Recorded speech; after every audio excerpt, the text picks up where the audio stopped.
So it came to me while looking at the three talks before me that I'm providing a bit of geographical diversity. So we had a Midwest talk and then two talks from the West Coast. I am based in Washington, D.C. I grew up in this town. So I want to drag us back to talk a little bit about education policy, or at least to talk in terms that I think would make sense to folks who think in terms of education policy.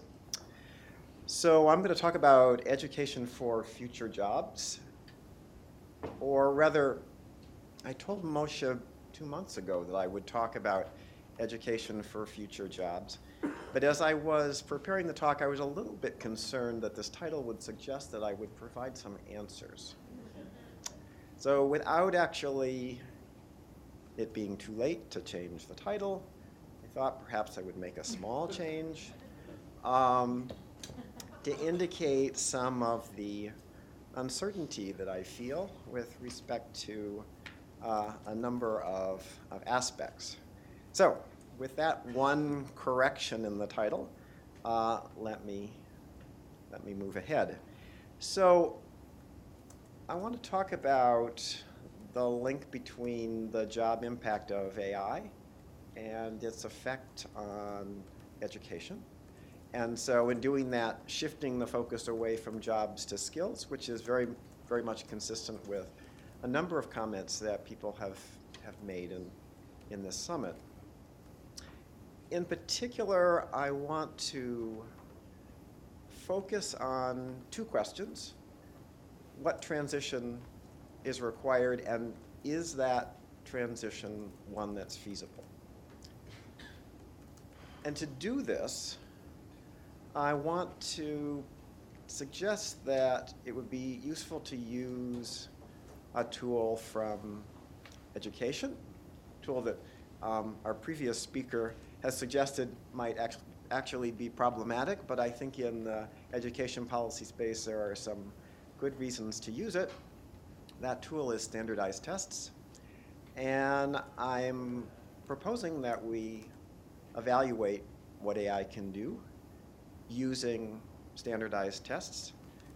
And I'm proposing that because I think there are two very useful things that we get out of doing that. The first is, I think the kind of answer that we get is going to be much more credible. If you're actually using standardized tests, that actually means that you're working with a set of very explicit tasks. And so that provides you something very concrete to focus on in evaluating what computers might be able to do or not. And I think that gets you much farther than having some vague topics that you're asking folks to provide feedback about whether or not computers are able to do such things. The second thing that you get from working with standardized tests is it allows direct comparisons with people, which then allows us to move into the education policy conversation.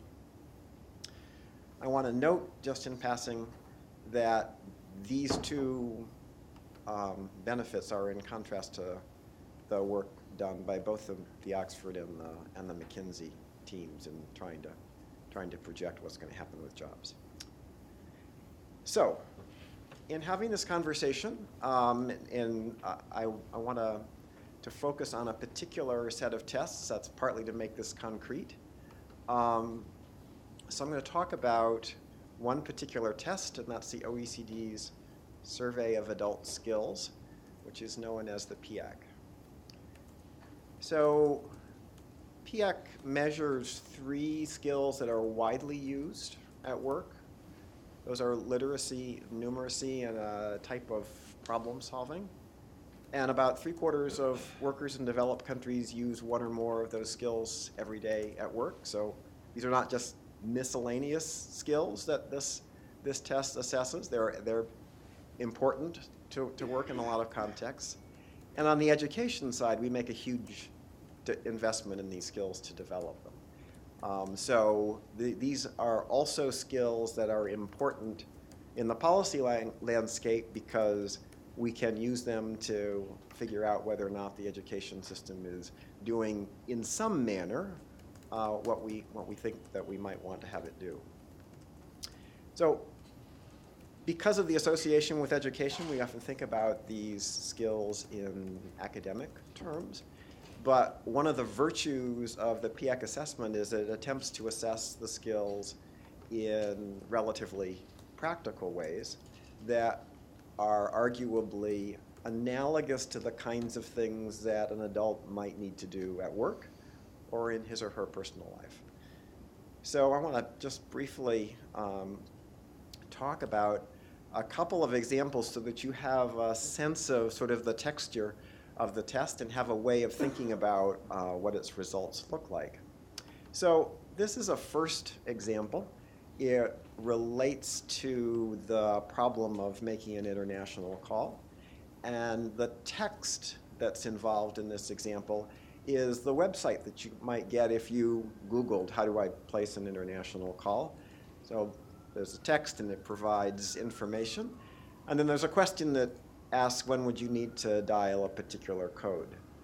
As it turns out, the context for this is actually making an international call from Portugal, and so the code that you need to dial turns out not to be the same as the code in the US if you were perhaps taking this test in the US. It also turns out, if you're the sort of test taker who actually looks at instructions about how to answer the test questions, so some people do that, other people don't. The instruction notes that in answering the question, you just need to highlight the information that provides the answer to this question in the material that you have to work with. And if you know anything about tests, you know that this makes this a substantially easier question to answer if you've actually happened to read that instruction. And if you know something about computers and could sort of think about search processes, you can also note that this is something where if you scan through this looking for the particular code that it's asking for, you're going to get a long ways towards being able to answer this question by that simple strategy. So now just to expand your sense of what's on the test, I want to give you another example. So this example has a slightly more academic flavor because it's about a library search task. So in this task, the text is a set of 10 or 12 books that have come up from a search looking for books about genetically modified foods. And for each of those books, you've got the title and an author and a sort of one-line description of what the book is about. And then the question then asks, what book suggests that the claims for and against genetically modified foods are both unreliable? So none of the phrases describing the books actually says that, but one of them has a paraphrase along the lines of saying something like, there are problems on both sides of the controversies in this area. So if you find that book, then that's the answer to the question. So it's a little bit late in the afternoon, so maybe we'll have just a quick participation a moment. How many of you would expect that folks who have graduated from high school would be able to answer these questions?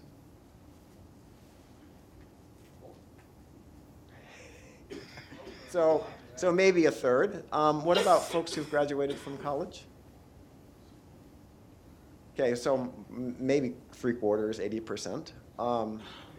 So when you go through standard setting exercises and have people sort of look at these and sort of try to figure out what they expect people to be able to do, it's often the case that people have a hard time reconciling themselves to the idea that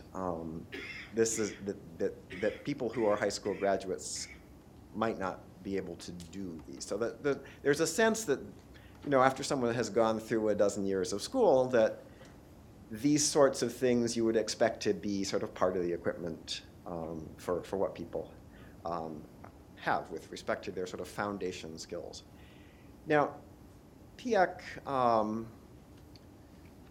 sort of grades both the difficulty of the questions and the level of proficiency in adults on a 5-level system. So the international call example is at the top end of level 3, and the library search question is at level 4.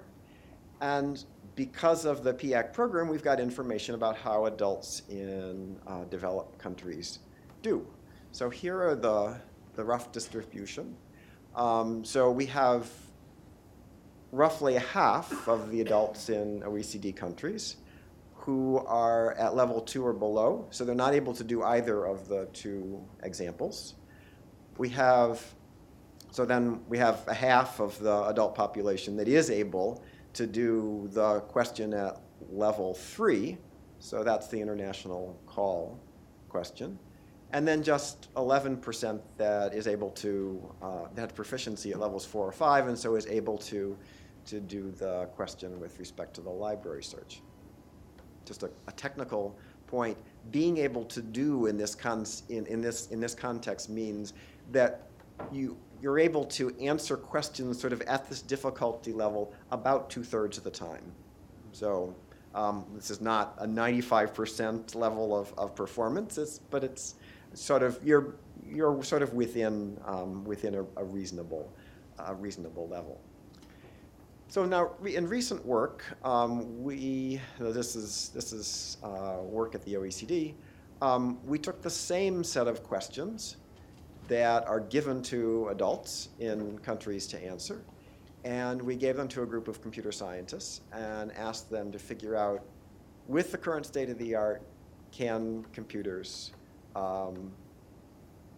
answer this particular question? So there's 100+ questions on the test, and you can go through and analyze each of them in great detail. The group did that individually and then argued with each other about the answers. And then we analyzed the results in the same way as if we were analyzing results from people, sort of putting them through sort of the same scoring mechanism and the same way of aggregating the patterns across the different questions. So the result for computers from this initial exploratory effort is that computers are able to perform at level 2 with respect to literacy on this test. They're close to being able to perform at level 3, and they're not anywhere close to being able to perform at levels 4 and 5. If you think about the 2 examples, so the international call example, which is at level 3, is one that you can get a long ways towards the answer by doing something that looks like search. But the library search question, which is at level 4, actually requires you to understand the language involved. So this is, in some sense, an important breakpoint in this particular domain. So it is certainly the case that computers are a long way away, in some sense, from being able to do what people can do. But that's something that we sort of casually say. But it turns out also that many people are not able to do what some people are able to do. And so even within this relatively basic domain, there are a lot of people who are not able to do the kinds of things that you would think that would perhaps be left for people to do once the current techniques have been broadly applied. So this 11% that's sitting there is potentially a problem. So I now want to switch gears and do a little bit of hand-waving about how to think about what this might mean with respect to the overall economy, keeping in mind that obviously these are not the only skills that are being used in different jobs. So I want to quickly walk through a very simplistic model. So here's the model. The notion is that we only have 2 types of skills in the economy. We've got cognitive skills on the one hand and physical skills on the other. So you can think about Piak as being a rough measure of cognitive skills, and the physical skills we don't have a measure for. And the useful thing with respect to thinking about education is that the cognitive skills tend to be ones that are developed in the context of education, and the physical skills tend to be ones that are developed outside of education. So now I want to populate this with a sort of rough distribution of employment in the economy, and the notion is that most of the jobs that are out there are ones that involve some mix of the two skills that are used in the economy, the cognitive and the physical. This is pulled from ONET data and employment data for occupations. You don't need to sort of worry too much about the underlying mechanics. I could have also just made up these figures for the purpose that I want to use this for. So now, in thinking about the exercise using Piak, the notion coming out of that is we've got potentially computers coming with that would actually apply a bunch of skills that we currently see in the lab with respect to the cognitive side in this two-skill model. And so that would affect the employment that's sitting in the medium cognitive skill row of the simple table of employment. So you might think that over a period of several decades, you would then end up seeing employment migrating to the low cognitive skill line, because the argument is that for these jobs, you still have physical skills that are needed to carry out the job, but you now have computers that can provide cognitive assistance, and so some portions of the cognitive demands are extracted from the jobs. And so you would end up then with some sort of de-skilling that might well occur. Now, I haven't said anything about the physical skills, because what I've done so far actually hasn't measured the physical skills. But you might imagine that something similar could happen on the physical skill side, self-driving cars and such. And so you could similarly have the same kind of migrating, de-skilling process there. And then obviously, you can see where I'm headed. We have all this employment sitting down there at the low skills on both of the two skills that exist in the economy. So, okay, oops, now we have a whole bunch of unemployment, but okay, listen to the economists. We understand that that's not going to happen. And so, what skills? What jobs are left? Well, we have the two boxes there where we still have employment. So you can imagine that over time, the result of the transition is that everything else sort of scales up proportionally, and that's our new result. Okay, very simplistic model. Why did I bother going through that? I want to use it to make a very simple point. So the first part of the model ended up in a scenario where we had cognitive automation but not physical automation, and that resulted in us needing less education. It was a de-skilling result. And then the second part incorporated the physical automation as well, and that resulted in an outcome where we needed much more education. So the simple point is just more education is not necessarily the right response. So a lot of the conversation related to the effects of AI and computers and automation sort of ends up with an automatic sense that we're going to need a lot more education. And it's important to recognize that conclusion you get to if you have also come to the conclusion that the things that are outside of education, so things like physical skills, we're also going to have a lot of automation on. But so we should think carefully about whether or not we really are going to see as broad levels of automation in those areas before we jump to the conclusion that we will actually be needing lots more education. So that's one point. Now I want to take seriously the second scenario and think about needing much more education. And to do that, I want to return to the information from Piak with what we know about the folks who are at levels 4 and 5 in literacy. So the good news is that we can do much better than the 11% that we see in the OECD. So in particular, and this will warm our hearts as policymakers, adults with higher education do better. 21%, so not for sure, but 21% of those who have gone through higher education are able to reach levels 4 and 5 in literacy. Now, we also know that some countries do better than others. So the best in Japan, adults with higher education, almost double again. So 37% of adults with higher education in Japan are at levels 4 and 5. Okay. So this perhaps should give us some feeling of hope. You can hold that for just a second. But it's important to remember that improvements are really hard.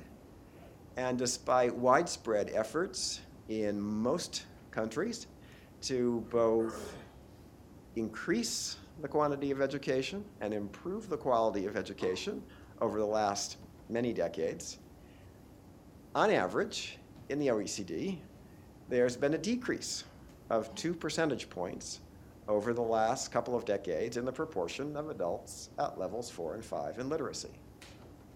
Now, I also need to apologize because I left this point off the slide.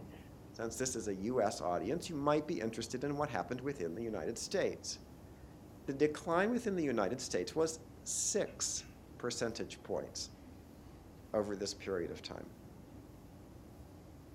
Now, even if we weren't going in the wrong direction, it's important to also think back to that stylized simplistic model with that 95% employment sitting in that high cognitive skills box, which probably isn't realistic, but actually looks a lot like the kinds of conversations you tend to hear in meetings like this about the sort of economy that we're moving towards. And it's important to look at the 11%, the 21%, and the 37%, and to point out that we have no examples at scale of getting most adults to levels 4 and 5. So we see nothing that looks like 80%, nothing even that looks like 50%. So we certainly can't imagine turning ourselves into Japan tomorrow, but at least if we knew that that was what we were shooting for, we would know that there was an existence proof that you can have a society that has done it. But we don't even have an existence proof if what we're thinking about is needing to move towards something that's like 95%. But Japanese with PhD. We can look at that. We might get another couple of percentage points. So I just want to sum up by saying we need more information. And in particular, we need to know whether we're moving towards a situation where we need more education or whether it might actually be a situation where we need less education. And if it is a situation where we need more education, we need to know whether or not that's feasible. So I want to close by just noting that the OECD and the National Academy of Sciences are working on a program to systematically collect this information across the full set of work skills with the notion that we just need a much more systematic way of comparing human skills with what computers can do and with understanding the potential of education to improve those human skills. Thanks.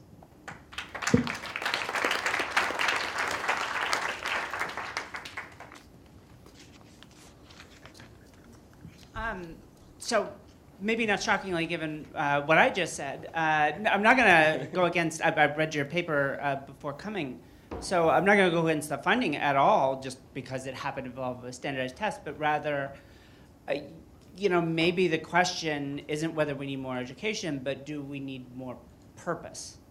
Which sounds very soft and la-di-da, but my contention is that these are very measurable things and they strongly relate. So what is the distinction between, why are we sending more people to college, but they're performing worse on this test? Well, maybe because the causal mechanism isn't whether you got a college degree, but that's just a tool. And the real causal mechanism is, sorry, just to borrow my own language, but is this person an explorer, or do they have meta-learning skills? In which case, that is one avenue for them to go express that out in the world, and there are others that are available to them. So, I mean, I guess my open question is, what are some of the other explanatory variables that get at the people that score the highest on these tests, and is that a lever that we can pull to make a difference in the lives of the population we're trying to address? So, I mean, the kind of intervention that your talk sort of suggests moving towards might well be plausible.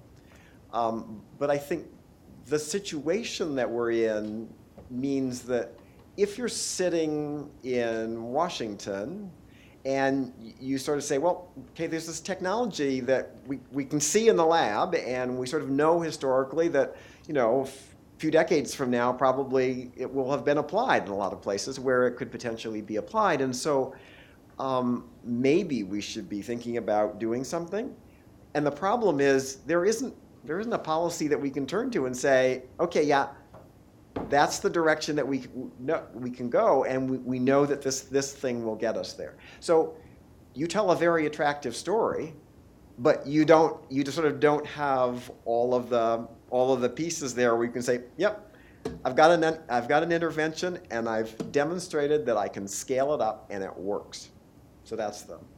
So when I taught in Japan, a lot fewer students actually went on to college, so there might be some other causal mechanisms there. You have a more elite group of people there. My question, though, is would it be interesting to extend your physical and cognitive skills analysis to include social skills? Because those are interesting ones that are both taught, collaboration, and taught in school and outside school. So it also could be difficult to sort out. So the answer is absolutely yes, and I just to provide a commentary on that, I think in these conversations we are too quick to say people can do the social skills and computers can't, and the two pieces that are in that are just like with literacy. Some people can do specific things with respect to social skills, but I think if we start looking at it carefully, we will realize that, okay, some aspects of that are really difficult for some portion of the population. So it's not just a simple humans yes, and then on the other side, it's not just a simple machines no, because there are aspects of things related to social skills that a number of systems are working on. So I think before we quickly say, okay, the answer is over there, I think that's someplace we need to look carefully and figure out just how far are we and how good is the full population with respect to those tantalizing skills. So I can tell you that running conference on time is very, very difficult. I appreciate the ethic of care that you're bringing to this project, although I think maybe I'm echoing Vivienne here. We never know what we should do, right? Between 1945 and 1970, when the United States built the largest and most accessible higher education system in world history, we didn't have a plan, right? We had a conviction about a major infrastructural investment, and it was a hunch, essentially, and it turns out to have transformed the American class structure. But we had a narrative before we had a policy prescription. And what I guess I'm suggesting is that instead of talking about policy prescriptions, could we talk about what kinds of narratives we want to mobilize collective action around? Well, so I mean that's a fine perspective to take. Except my sense is I don't know what narrative to suggest that actually matches where the technology is, because I think we're all reacting to a bunch of anecdotes with respect to the technology and a bunch of anecdotes with respect to people, and I don't think it's helpful to be so ill-informed about actually not where we're headed, where the technology currently is. So the state of the art of the stuff that's actually out there in the labs now, that we know is in the diffusion pipeline. So I mean, I think this is a moment in history where you can sort of, I mean, look at, I mean, one of the things that the government does is to decide at points in time to start collecting measures about things where there's an argument that in order to collectively make decisions, we need to know about that kind of stuff. And I think this is a moment where, over the course of the 21st century, we need to understand in a much better way exactly how far computers have come and exactly how that compares to what we know about what's going on with people. And this is not something that's going to be over in the next 2 years. This is a long-term transition that's going to keep evolving. So I have a question. If we stratified the population that you were comparing computers to people that got scores of, I don't know, 1,500 or above on their SAT combined, or whatever the number is, 2,300 now or whatever, how does that look? Does that look very different to people that get very high scores on these standardized tests, just get 95% on being able to figure out an area code, right? Yeah, I mean, so there is a point when people actually know how to read. I mean, it's... So then the question is, why compare computers to people that are, we don't think are doing terribly well on intelligence? If I can say that. I mean, honestly, I'm afraid this is an elitist room. Hopefully this isn't being broadcast anywhere.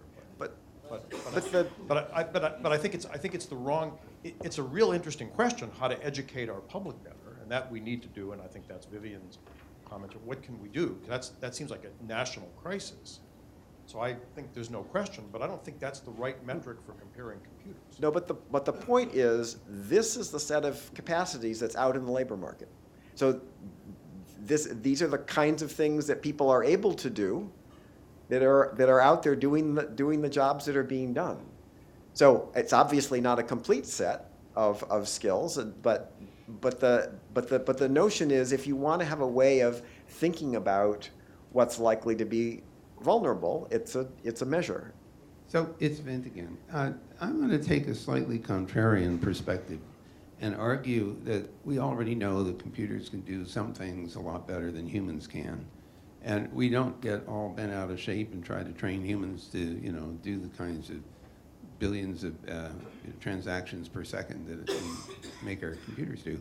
I think we should be a little more thoughtful about the strength of computers and how they can be applied, and not try to simply match them up with human beings. I don't even think that the metric that you seem to be going after is, if a human can do X and a computer can do X, then the computer will replace the human, because I think it's more likely that we'll end up using the computers and computer-based systems to do things that humans are actually not capable of doing.